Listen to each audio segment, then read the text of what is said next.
Rambam said you could have multiple wives with the consent of the first one. Right, but that means that it's flip it a little bit, meaning if you are in a culture, or even if you are in a culture that does permit having multiple wives, you still need the consent of the previous women in order to take on another. Right. So it's not giving you blanket permission in all circumstances if you have your wife's permission. It is saying that even in a place where you might have thought you didn't need permission, you still do, because she may have married on the condition that she expected to be the only wife. Right. And my understanding was a justification in a place where it's the norm not to have multiple wives is that she married with the implication that you're not allowed to have multiple wives, is how they reach that conclusion. Exactly. But if it's implied that you're not, that it's a condition that you only get one wife, shouldn't she have the right to waive that as well? So have the right in general, you might have thought that. However, there are certain practices, marriage one of them, that the community wants to maintain a certain, shall we say, guiding or steadying hand to ensure that the overall practice conforms to the community expectations. So this is one of those cases where you could say, yes, under certain circumstances, it might be allowed, maybe, but we're pretty much going to act like it's almost never allowed because we do not want this to become the norm. So that is where you get soft law, if you will. The soft implications of communal pressure and rabbinic willingness to either go along with or not go along with local custom, where yes, even if you have technically the right or the legal power to do something, that doesn't mean you will be given an opportunity to exercise that power or right. If the community has simply said, yeah, technically you've got that right, but don't do it. It's kind of like if your parents say, you know what, if you want to have another bowl of ice cream, we're not going to stop you, but come on, don't. Technically, you might actually think you do have the right to the other bowl of ice cream, and technically their word said you did, but don't be an idiot. Don't have the other bowl of ice cream.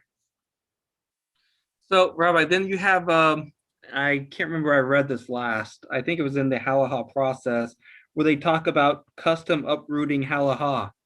And how come that wasn't a situation where they said this has become so customary that it now uproots halacha and you can only have one wife? Well, part of it was because they did say that within certain communities, but they did not want to say that as a blanket statement, where it would then become obligatory to all, even if local custom had not reached that point. And conversely, in this case, interestingly, they also wanted to try and say it's not only custom, and therefore somebody who comes from another area that has multiple wives should not be allowed to practice their custom while in our communities, meaning that somebody who is visiting would not be permitted to have additional wives or take on a new wife while in the local area. So they didn't want to say it was only custom, and they also didn't want to say that your custom would allow it to be permitted in other places. But it seems like the way it is now with, America has 35%, Israel has 50%, that's 85%.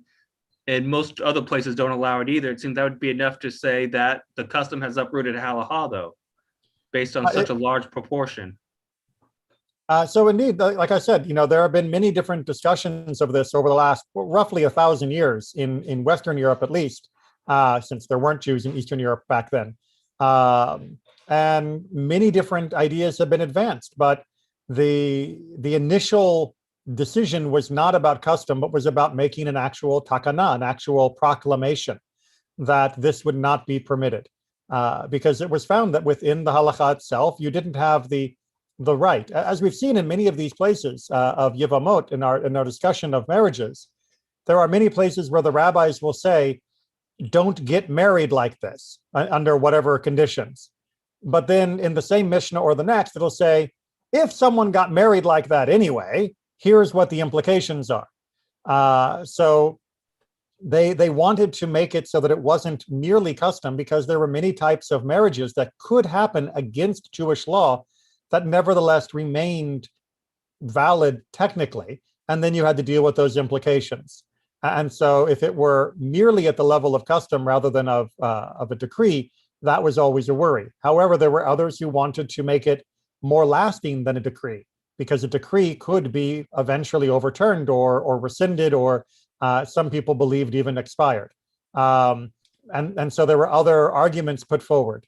But in the sort of final analysis of what we call halakha lema'aseh, the actual halakha as practice, we don't have multiple wives these days because we don't have multiple wives these days. And it's a great example of how, at a certain point, what the technical permission may or may not be is less important than what the community is willing to put up with. How were they able to make a takana within the last 1,000 years? Who would have authority to do that? Well, Rabbeinu Gershom, the light of Europe, was the one who put together that original takana. Oh. It is a fascinating topic. Sorry, what? It made its way all the way to the Middle East? Well, no. That was why when the Ashkenazic and Mizrahi communities in particular came back together again, especially in the state of Israel in the early or late 19th, early 20th centuries, there was a lot of debate about this, because there were still many communities that absolutely practiced, ribui nashim of polygamous marriages. And it was quite a shock to many of the European Jews. But Rambam had already said you only get one, for the most part. But that does not mean that was the custom among every community. Remember, Rambam was not binding legislation. He was pretty close. There's no such thing as pretty close. As we talk about, there's no such thing as almost pregnant. You are or you are not. And since the Talmud, there has been no universally binding book of Jewish, anything, in any aspect of Jewish life. Their Shulchan Aruch is not binding upon all Jews. The Rambam is not binding upon all Jews. The Zohar is not binding upon all Jews. There is no book since the Talmud that has been universally accepted in a way that we can say is binding upon everyone. There are some that have reached greatly revered status, but nothing that is finalized. The very fact that Joseph Caro, when he wrote the Shulchan Aruch, drew heavily from Rambam and then chose to ignore him in other places is a very strong indication that even within the Middle Eastern communities of which Joseph Caro was a member, his halakha was not considered to be the last word. And of course, when the Ramah came along, Joseph Caro's analysis wasn't the last word. And when other commentators came along, the Ramah was not the last word. That is the whole point of halakha, is that there's no such thing as the last word. Yeah, I was just surprised they reject him on that issue, at least. When there's been a long tradition of not having multiple wives to begin with.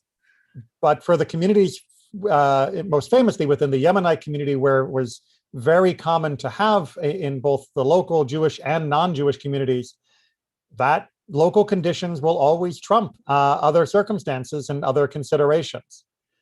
People may not be, diving in to have the bacon, as that is clearly prohibited on every account, but in certain communities, taking a minority opinion, even against some of the giants, is perfectly reasonable. That is the whole point of having a marada atra, of a halachic decider of your local community. The idea of halakha being closed, done, and buried is a very modern idea, formulated really in the 1800s. Yeah, but I just thought that one was really. class. I just thought that one was really solidified and deeply enrooted or embedded. And, for every place where you think, okay, this is going to be the example that shows what it's like, you can almost always find an exception. That's welcome to the organic, living and breathing world of Jewish law. And speaking of the living and breathing world of Are Jewish we, law, are we chapter 11, Mishnah 1? we are on chapter 10, Mishnah 9.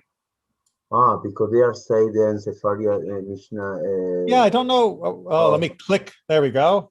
And no, that's still saying chapter 11, but it's definitely Mishnah 9 of chapter. Okay, it's just a matter of where I'm scrolled. Okay. That's why I was confused. Yeah, no, we're still finishing up chapter 10, Mishnah 9. We didn't quite have time for this last week, the week before last, but it is a continuation of the repercussions of a situation where you have this very, very young groom that is with the Yevamot, with the woman that is waiting for levirate marriage. So Mishnah 9 here is just giving us the final word on this particular topic, and then we will move on to chapter 11. Just a reminder again, like I did extensively last week, but just in case you're tuning in now and didn't see last week, the week before last, our last session, the discussion here of the boy that is 9 years old in one day having intercourse relations with the Yevamah is not meant to be taken as typical. It is not meant to be taken as recommended. It is not meant to be taken as approved. It is, however, something that conceivably could happen, and therefore Jewish law had to deal with that situation. Much like we're going to see when we get into chapter 11, where we start off with issues of rape and violation. The fact that we are dealing with the implications of those relationships does not mean that they were approved of in any way, shape, or form. It just means these are legal things, or these are actions that can happen that have legal consequence. And as such, we need to discuss the legal consequence. Just very, very important that I mention this in case you're wondering why I'm going on and beating this with like a dead horse. If you go through some of the darker corners of the internet and you look into the various forms of anti-Semitism, you will find that there is a very popular hobby of taking this type of passage out of context and using it as some sort of example of Judaism promoting pedophilia. It is incredibly disingenuous and absolutely false. Judaism is absolutely implacably opposed to the abuse and harm of any children, absolutely, categorically, could not be more. Unfortunately, those who hate Jews will find any excuse to try and portray us in the worst possible light. It is unfortunate, but perhaps not surprising, that many modern day conspiracy theories having to do with pedophilia have simply taken many of the older attacks against Jews and scratched out the word Jew and written in current political opponent as though they were the perpetrators of those types of deeds. It seems that this is a very popular topic to use as the ultimate slur and scandal against your opponents, and to make them seem the most nefarious and demonic. But again, just because Judaism is discussing the legal implications of this behavior does not mean Judaism approves of this behavior. And those who continue to perpetuate such ideas against us or against others as a group or category really should be worked and fought against. Because as long as these ideas are bandied about and used as political weapons, then A, they will eventually come back and harm us, which is rather disturbing. But B, more importantly, they will often distract from actual work being done to protect children and to help those who have gone through the tragedy and trauma of abuse. If it is turned into nothing more than a political football and finger-pointing exercise and used to caricature your opponents, then oftentimes those who are the real victims are being ignored as people devote all of their passion and energy chasing after the shadows of the latest conspiracy theory. But let's go back to Mishnah, which makes a lot more sense than many modern conspiracy theories. Like I said, chapter 10, Mishnah 9, despite what Sepharia is telling me because of where I've scrolled to. If a boy, aged 9 years and 1 day, had relations with his Yevamah, And after he matured, he married a different woman and then died childless. So we have the child. He has relations with the Yevamot, his brother's wife, after his brother's death. And then after he has reached the age of maturity, he then marries a different woman, and he has not had a child with either of them. If he did not carnally know the first woman after he matured, but only when he was a minor, meaning the only act of intercourse he had was prior to his adulthood, when he was 9 years plus 1, then the first one, meaning that woman that he was with when he was a child, first one performs chalitza and may not enter into levirate marriage, as she is in a sense, she is in essence a Yevamah who had relations with a minor, meaning that, as we saw in last session's discussion, I'm going to have to try and stop that as I finish this discussion. In last session's discussion, his status is that of somebody who had a verbal proposal to his Yevamah, to his levirate, potential levirate wife, and that does not have the same effect if he dies without consummating it properly, meaning as an adult. Thus, she is kind of married to him and must do chalitza in that, but she is not fully married to him and thus cannot go into levirate marriage with the surviving brother of the second husband in this particular story. Everyone following that logic for the first wife? No. 1 second, I was concerned with. One more time? Yeah, 1 second. All right, so right, with regards to the first wife, his status with her is not 100% as a married husband because he was too young when he had the relations. With the second, yes. But he is mostly married, and thus chalitza is necessary to dissolve that relationship. But because it's not fully married, she cannot enter into yibum, into levirate marriage with a surviving brother. With the first one. That's the first wife, the one that he was with when he was a child. Yeah, and the second one doesn't matter if he passed away at 13, 14, or 20, or 30. Hold on. I haven't said what happens to the second one. Oh, okay. Sure. And the second woman, Rabbi. either, hold on just a second, let me get the sentence down. And the second woman either performs chalitza or enters into levirate marriage, as she is his full-fledged wife.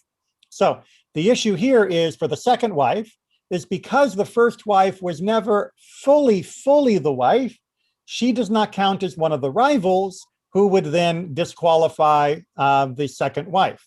Thus, the second wife's marriage remains fully intact, and she then would proceed with the levirate process, either chalitza or yibum, as is decided by her and any surviving brother. Aaron. So the second wife is normal. The second wife is treated as normal, even though the first wife is disqualified. That is the chidush. That is the novelty that we are learning here. Yes, Aaron. Rabbi, why does it make a difference if she's a Yevamot or not in the first instance? You mean in the first sentence? Yeah, it says she's a Yevamot, but even if she wasn't a Yevamot, wouldn't you be in the same situation if he passed away? Well, I think the idea here is that, first of all, the situation wouldn't normally arise where this relationship might have occurred if not for the filial obligation that might have been perceived or sensed. Again, as we talked about in my introduction, people often would do things, perhaps even in this case, thinking they had the right intentions, even if it wasn't what was meant to be done. And thus, this entanglement might have happened. But yes, if he were to have theoretically betrothed a wife, then we would also need to deal with it. However, excuse me. However, with another woman, that is to say, a woman that was not his Yevamah, that was not part of the levirate relationship, he would not have a pseudo marriage at all, even if he had the relationships, because his action would have no legal consequence. And so that wouldn't be that wouldn't be the same kind of issue. It is only because of the immediate bond that is formed with the death of the first husband with even the minor that there is even some agency to what he is doing. Really? So the act, I thought we read before that the act of relations does give you some relations with a woman, and no, am I wrong? I don't remember that particular idea. I believe that there was still a distinction, and here it's the operative power of the yibum, of the levirate bond, that is creating more of a status than would otherwise be created. All right, but he's technically not supposed to perform the mayamar. It's only if he actually does the act, right? Is what I remember. Right. If he does the verbal declaration, the ma'amar, then that has no status at all. It's in this case, it's only having a status because the physical action is approximate to the ultimate fulfillment of yibum, which is for the brother to have relations with the widow of the deceased. Right. I thought that happened with a normal female too. The physical actions could somehow. Not to my knowledge. All right, now Rabbi Shimon disagrees. And so we'll finish off chapter 10 there. Rabbi Shimon says the brother consummates levirate marriage with whichever woman he chooses and performs chalitza with the second one. All right, so Rabbi Shimon is saying that, in fact, the relationship with the minor is sufficient to create a proper bond, and thus the normal rules of levirate relationships apply, and one has chalitza and the other has levirate. Sorry, confused myself again.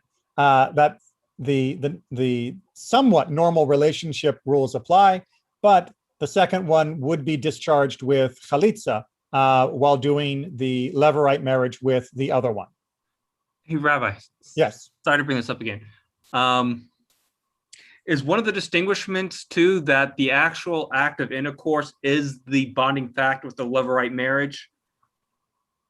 Yes, that is very, like I said, that is the distinguishing aspect of levirate marriage compared to regular marriage under the rabbinic analysis. The other aspect of Rabbi Shimon here is that he is also saying that you can also look at this as saying the young brother didn't do anything with the first wife, that it had no status at all, and thus they are not rivals one to the other, because their marriages were not fully consummated or equal, and thus it is possible to do what he does as doing yibum with one and chalitza with the other. However, that would also mean that the first wife is still a yevamah to the first deceased brother, and thus would need to be discharged in one form or another. And since you can't take them both, then one needs chalitza and the other needs yibum. The Mishnah comments. Go ahead. Rabbi, I was thinking, if that was the former wife of the husband, okay, the brother has passed away, so that's why the 9 years old had relationship with her, okay. But after that, he married someone else, okay, that the second wife. However, the first woman, because he couldn't marry her, still she's there in the picture. So someone maybe in the interim, someone marry her between the intercourse and the pass away of the 9 years old. Now call this 20 or whatever. So the status of that woman for me is pretty clear that it's not more in the picture. Right. Well, that's not quite how the Mishnah is imagining the scenario. The Mishnah is imagining that the boy performs what he thinks is levirate marriage for the widow, but at least in Rabbi Shimon's opinion here, it's not actually doing anything. However, within the family, because they never consulted the rabbi, they are in the belief that they're married normally. So they consider the first woman as his wife as well as the second woman. Exactly. And It's unfortunately, Okay. you know, they then come to the problem where he dies, and now they're consulting a rabbi, and the rabbi has to untangle everything. You know, as I often say to people, if people went to the rabbi first, it'd make life a lot easier. But most people come to the rabbi last when everything is already tangled up.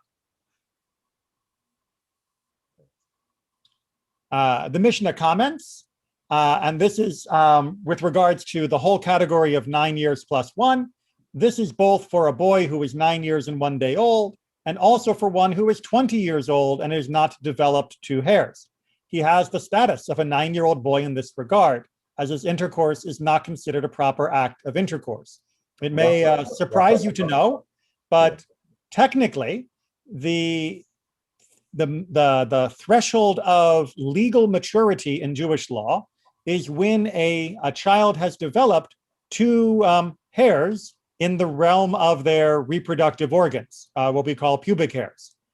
Now, in the ancient world, they checked, meaning you would know when your son or when your daughter had reached that physical threshold, and that was when they officially became a legal adult.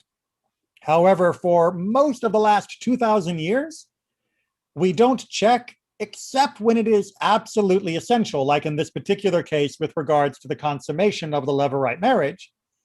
But for most, we use as a generic standard 12 and 13, 12 for girls, 13 for boys, of when they legally enter adulthood, and we don't check. So that's been, like I said, for most of the last 2,000 years, we're not counting hairs.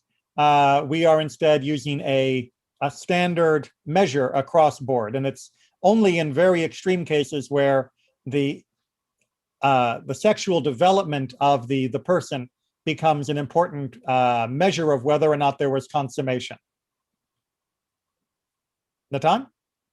But I remember from the last time that we had class, you say that a 9 years old without any hair in the penis still can have intercourse.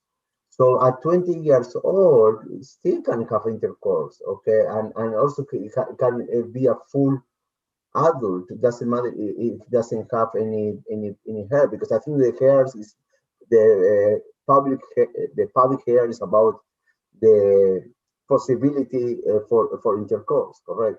So correct. It's the sign of puberty, exactly. Yes. And puberty is the body's way of getting ready for having for reproducing the species.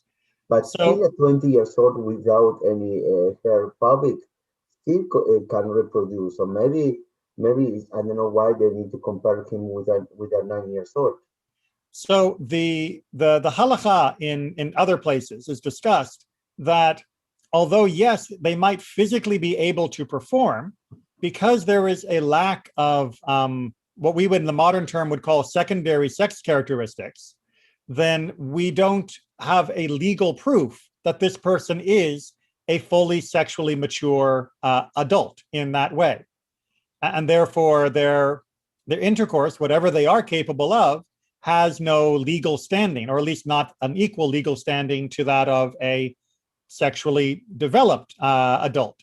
Now, it's interesting, as an aside, one of the commentaries I read pointed out that, as a matter of fact, it's all the way up until a person is 35 years old that if they don't have secondary characteristics, that they're still considered as a child with regards to intercourse. And in fact, if they still lack any secondary characteristics after that point, then they are considered to be as a saris, as a eunuch, a natural one, not one who self-inflicted or was done by other people, but that they are considered to be a eunuch, even if they are capable of doing other things. And that's simply because they needed a external, visible, medical, measurable standard of sexual maturity. They couldn't just, ask the kid how he felt. They needed something that was identifiable. And so that was the standard of their day. Now, in the modern world, I'm sure that this would be handled differently because there are other ways to check for sexual maturity. What happens because an illness, the person cannot have hair, like a completely lumping, okay? But it's sexually adult, but it's completely lumping because an illness. You mean in on the entire body if the person has no hair? Yes, Or- yes.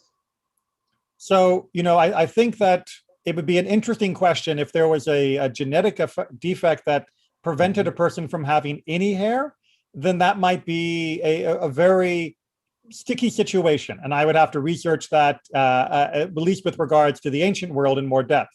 Like I said, with regards to the modern world, there are other markers that will show us that there is indeed sexual maturity happening.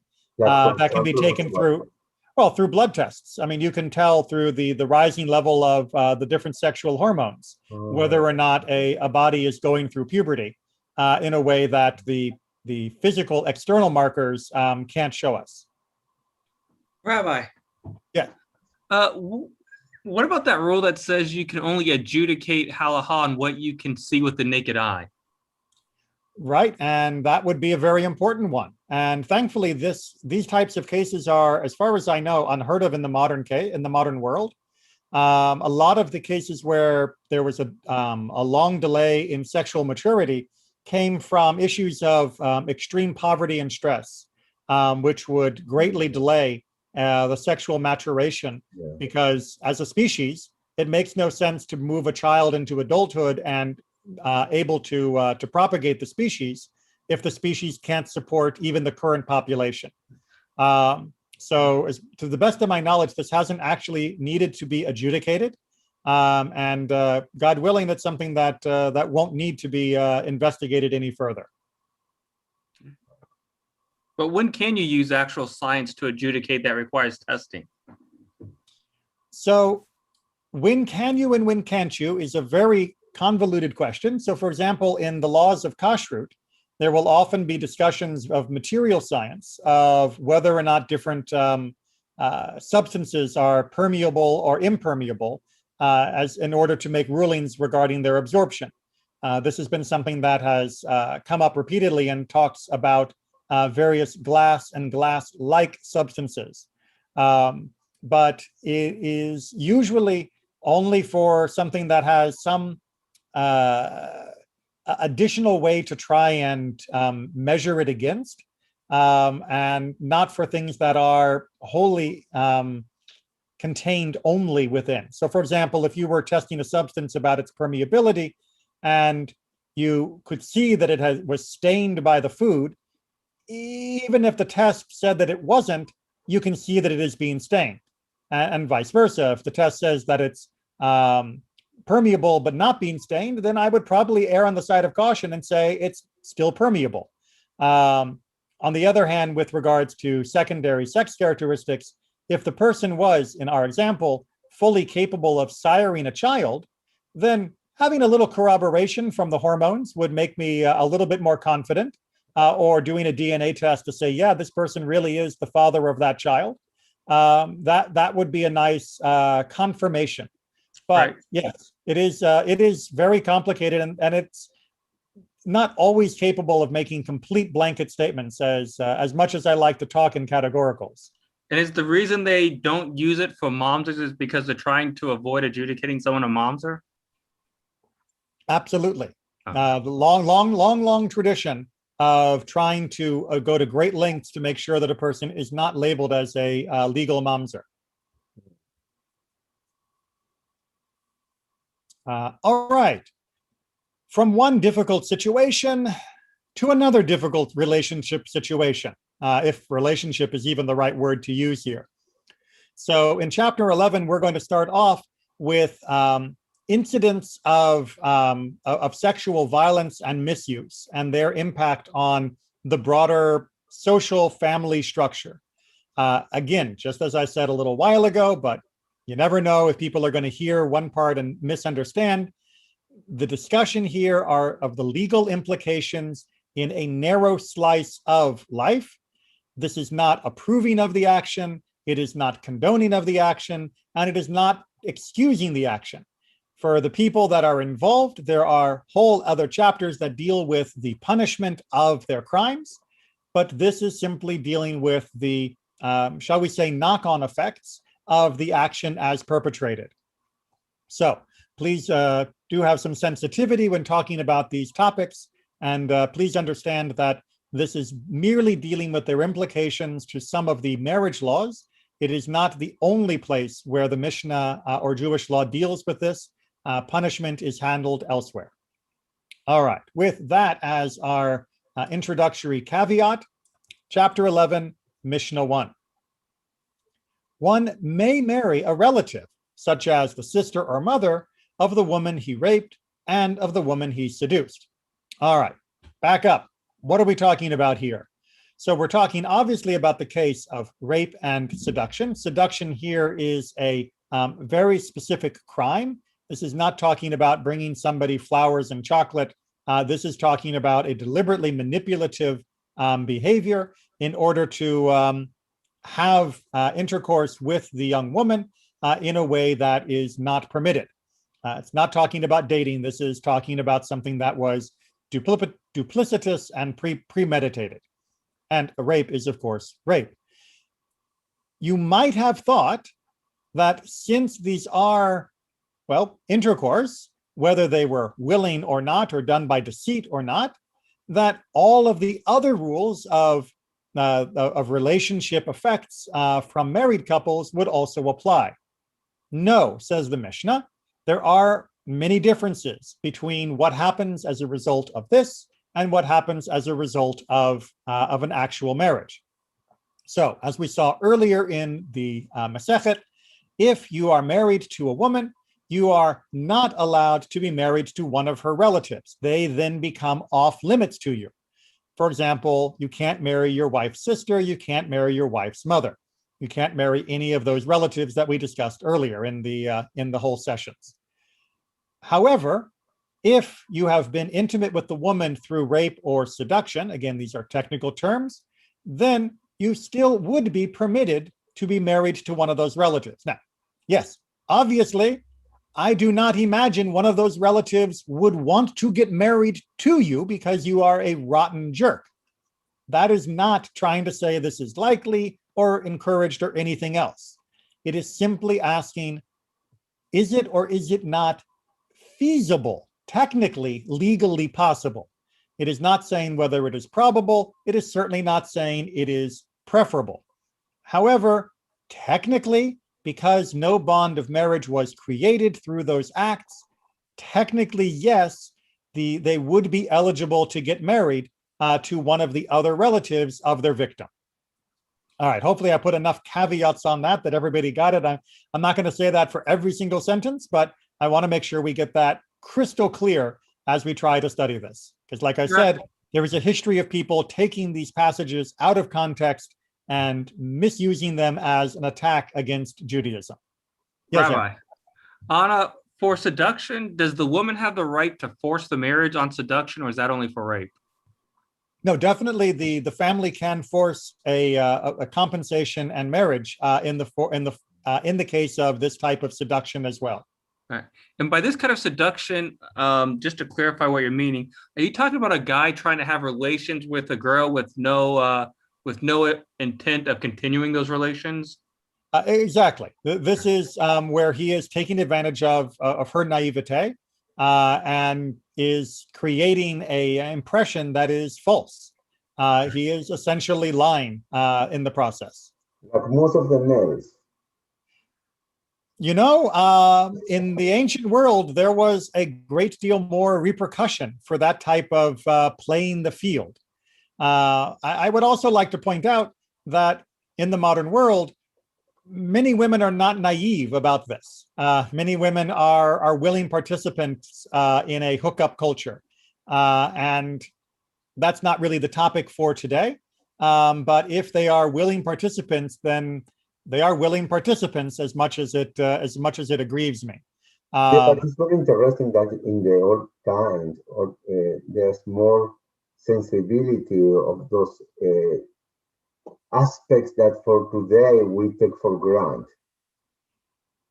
Well, yes, and in particular in this case, as we've talked about, unfortunately, in the ancient world in particular, and in many communities, and by ancient I mean like 1950s, the woman would often bear much more of the stigma and the repercussions of these acts than the man in the community. Even as I was growing up, there was an attitude that boys were praised for their sexual promiscuity and girls were condemned for the same. But you need both to participate for that to happen.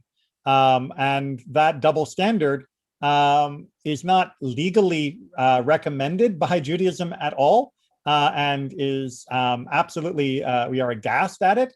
But it did still exist culturally in our society, as it did in every society. But Judaism tried to hold the male accountable to it through the laws of rape and seduction, because otherwise there was a great inequality in the repercussions of these acts.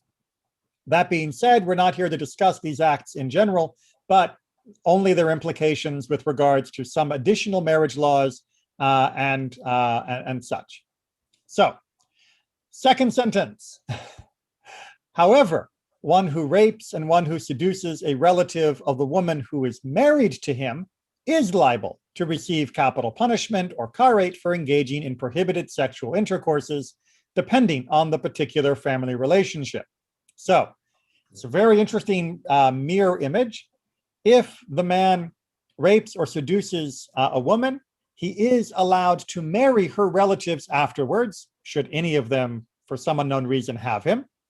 On the other hand, if he is married to a woman and then he rapes or seduces them, he is now subject to the appropriate punishment, depending upon the relationship that is there, whether it be death because of the transgression for some, or whether it be karet, the spiritual excision, for others, because the penalty varies depending upon who he is with as far as the forbiddenness of the relationship. So even though rape and seduction do not have the status that elevate it to the point of a full marriage, which would then prohibit him to the relatives, as our first clause mentioned, it does have the status of a full intercourse, which does subject him then to the full punishment of the law for having relationships with a forbidden woman, even if it wasn't a consensual relationship. He is now being punished for that relationship, of course. Hey, Rabbi, I had a question.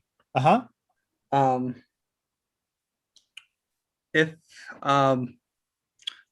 When you're married based on your relationships, both have to have the intent to marry? Well, I mean, in any marriage, there has to be an intent to marry. On both? You can't get married by accident. That's only really found in the story of Jacob and Leah. But I thought when you had intercourse, you're presumed to be married, and I guess it's because they presume your intents to be married. But in this case, it seems like if that was only the girl's intent to marry the guy, not the guy's intent, she can go ahead and force the marriage anyways. Not of a forbidden relationship. Are you talking about the first clause? The first one. Yeah. The first clause, I mean, like I said, we're not dealing with all the implications of rape and seduction. We're only dealing with the secondary marriage information of other relatives. But yes, even if she was, like in the second clause or the second part of the first clause where she is seduced, if her and her family wish, then indeed he can be forced to not only pay a penalty, but to also betroth her properly. But he can't force her to, if she didn't want to get married, he can't force her to marry him, right? No, but then that's not considered seduction under the technical definition. Could have been her the one doing the seduction. But again, that's not under the technical definition. Right. So as we keep coming up against numerous times, legal terms have legal meanings that are often more limited than the meaning in general conversation. And that was true both in biblical, Mishnaic, rabbinic Hebrew, and it's definitely true in English. So yes, the term seduction in English has, at least currently, a very sort of both gender neutral as well as not entirely negative connotation. It did used to have a much higher negative value in English, and it definitely used to have more of a social stigma attached to it. But we're not here to study the ins and out of English or even the ins and out of biblical language. We're here to study the technical terms. Okay, let me just scroll that to make it easier for my lenses to focus. Second half, a man may marry a woman raped by his father, or a woman seduced by his father, or a woman raped by his son, or a woman seduced by his son. So again, in usual circumstances, you would not be allowed to marry the wife of your father, even after his death or after a divorce. That once that woman was married to your father, and again, this is obviously not your mother, but a different wife to your father or to your son, you would not normally be allowed to marry them, of course. In this particular case, because they weren't married, but because there was, but even though there was intercourse, nevertheless, you are still allowed to marry because the prohibition is on not being with the wife of your father or the wife of your son. And neither one of these women were moved into the category of wife by the criminal act perpetrated by your father or your son. Everyone follow that logic? All right. Rabbi Yehuda, however, prohibits marriage in the case of a woman raped by his father or a woman seduced by his father.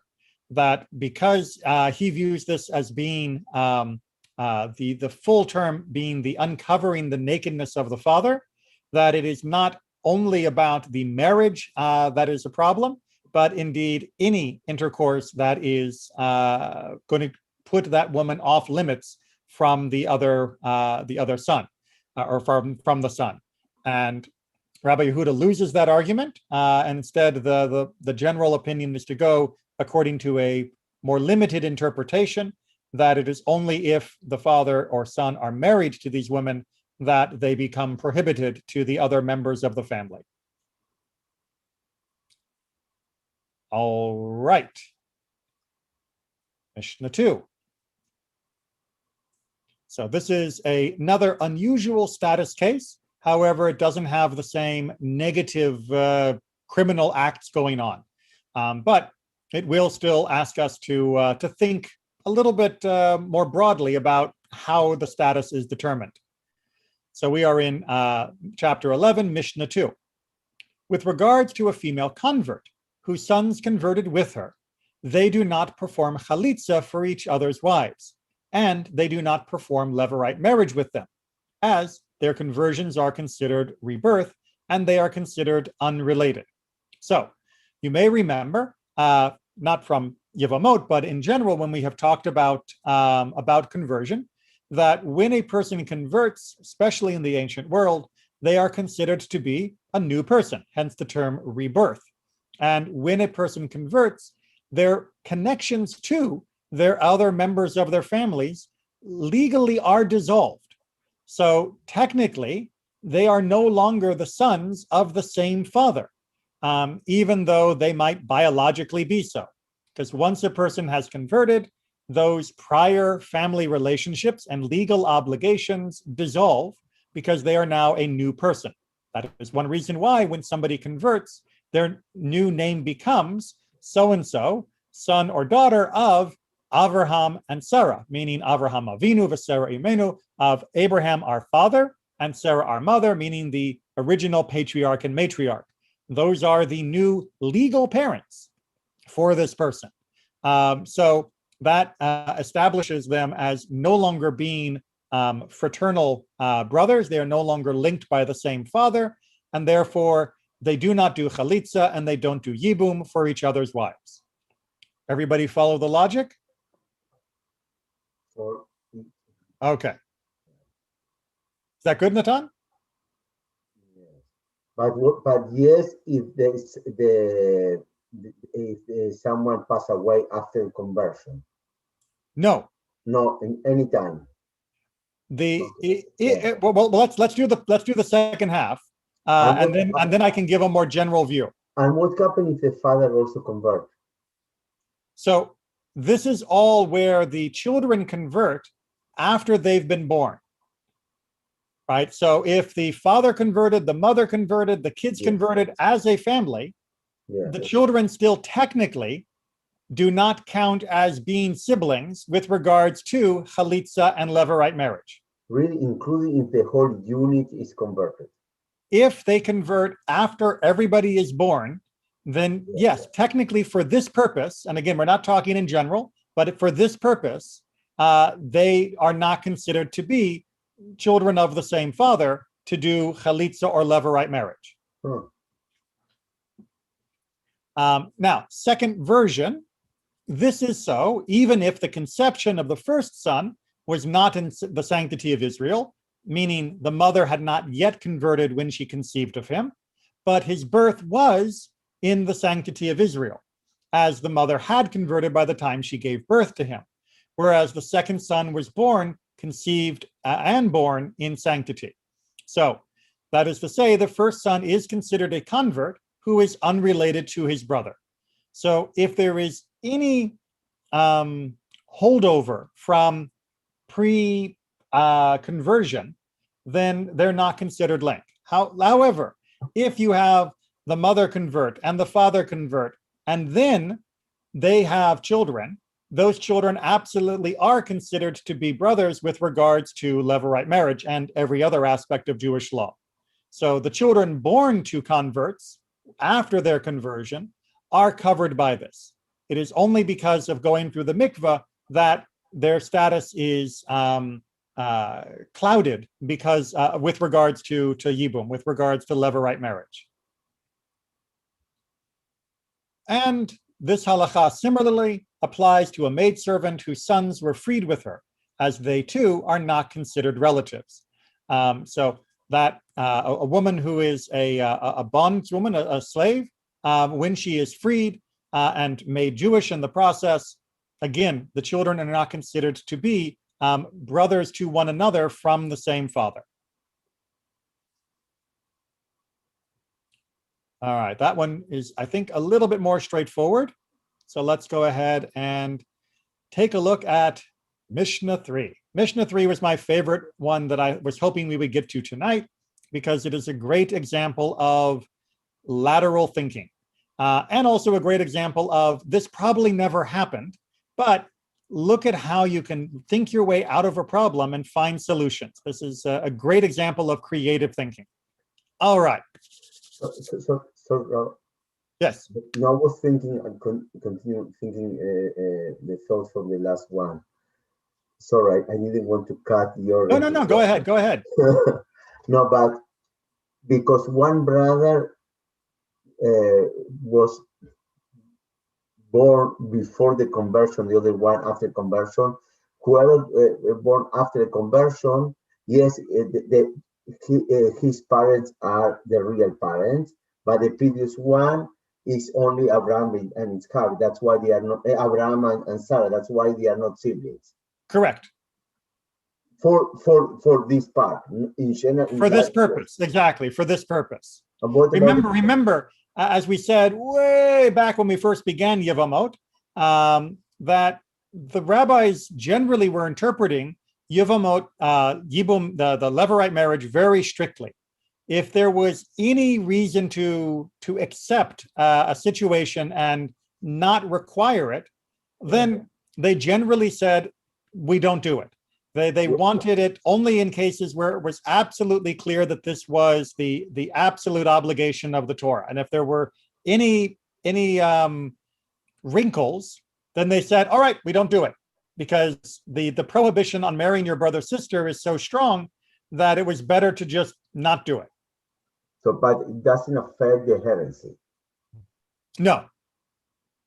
Only for Yevamot in Chalitza. To the best of my knowledge, I cannot swear, bli neder, I cannot swear that there is not another obscure element of Jewish law that this might also have repercussions on. But to the best of my knowledge, this is the only implication. So, Rabbi, Yes. the reasoning they were construing Yevamot strictly was because of the prohibition against marrying your brother's sister, and it had nothing to do with obligated marriages? No, it was mostly that you did not want to accidentally permit the brother to marry the other brother's sister, or the other brother's wife, unless it was absolutely required by the Torah, because you would be doing more harm than good. Since there is a way not to get married to her called chalitza, or to interpret that it wasn't applicable in that case, because it's not in many cases, then that was the easier way to prevent any accidental transgressions of illicit relations. But they always had the option of chalitza, which is how they do it today, though. Well, they have the option of chalitza, but they also don't want to do a chalitza unnecessarily, because that does still change the status of the people involved, as we have seen in some of the chapters. Right, but you never had to go through with it. What do you mean? You never had to have a levirate marriage, though, like today. Right. Yeah, you would never go through with levirate marriage, but they would still avoid chalitza if levirate marriage wasn't even technically an option. I thought if you did chalitza when levirate marriage wasn't an option, it was invalid anyways. It is, but they also wanted to make sure that people didn't do it unnecessarily, because if I see somebody do chalitza and it's technically not permissible for them to even do levirate marriage, the next time I might think I could do levirate marriage if I was in the similar situation. So doing chalitza gives the false impression that levirate marriage was an option. That's why, the whole, well, just belt and suspenders, do it just to be sure, is not always the best answer, because it can sometimes lead to mistaken interpretations. So today don't they do chalitza just because they don't want to have obligated marriages? Yes, exactly. Nowadays, I am unaware of any recent situations where yibum is done, where levirate marriage is done. I know I've heard some, vague apocryphal stories, but I have not seen any clear cases of it happening in recent memory. All right. Does it have to do with, and it's partly because they want to enforce the prohibition too, or is it mostly based on the obligated marriages? Well, I mean, they're continuing the tradition. And as, if we were going to be studying this in more detail, we would find out that this sort of thing has been generally declining for the last 2,000 years. That it seems to be a relatively not unusual situation in Tanakh. It becomes much less possible in Mishnah. It becomes even more constrained by Talmud. And by the time you're into the different teachings throughout the Middle Ages, it's getting less and less and less, less and less and less common. But they don't say why, though, do they? Or, well, I mean, it's a general feeling of, like you said, not wanting to create unnecessary obligations, not wanting to inadvertently transgress when it would be prohibited to be married to your brother's wife. And in general, there was a feeling of, pardon the technical term, ickiness, that it just seemed weird in most cultures to continue this practice. That's one of those subtle things that no one wants to talk about, but it's still obviously hidden behind the lines. As we talked about at the very beginning with polygamy, that actually was a little bit more explicit in some of the responses, where people felt that if polygamy continued, it would make Jews seem too, shall we say, rambunctious compared to their Christian neighbors, too overzealous in their desire for intimacy. So yes, occasionally things were gradually done away with because cultural norms had changed, right. Which is, of course, why when people say, oh, we should never decide halakha based upon prevailing cultural norms, I'm sorry, that's simply not the way halakha has worked. Yes, those do not get a veto, they do not get the final say, but they are part of the calculation. And within the boundaries set up by halakha, they will often play a role in helping to choose among available and permissible options, which one will actually be implemented. I was actually waiting for ickiness to come up as an excuse. I just never heard it. Yeah, well, like I said, it's not one that sits at the top of the page of lists. Rabbi, I need to leave also because I have Yes. now the program of anti-Semitism. I know, I know. So But we're actually going to well- wrap it up here today. We're going to start with Mishnah 3 next time, and we'll have a good time looking at what happens if you mix up the babies. And by the way, I also published the link that I received from IIC in our chat, in our WhatsApp chat group. Okay, so the Temple Israel. So if anyone that forgot to register and still want to go, I highly recommend you, and especially for people that have the kids or going or very close. It's a very sensitive topic, really, that we need to be aware, sadly. Anti-Semitism on the campus, for those who didn't see the email originally. Yes. All right, take care, everyone. Okay, thank If you you, can, Rabbi. enjoy go to the class and enjoy it. See you.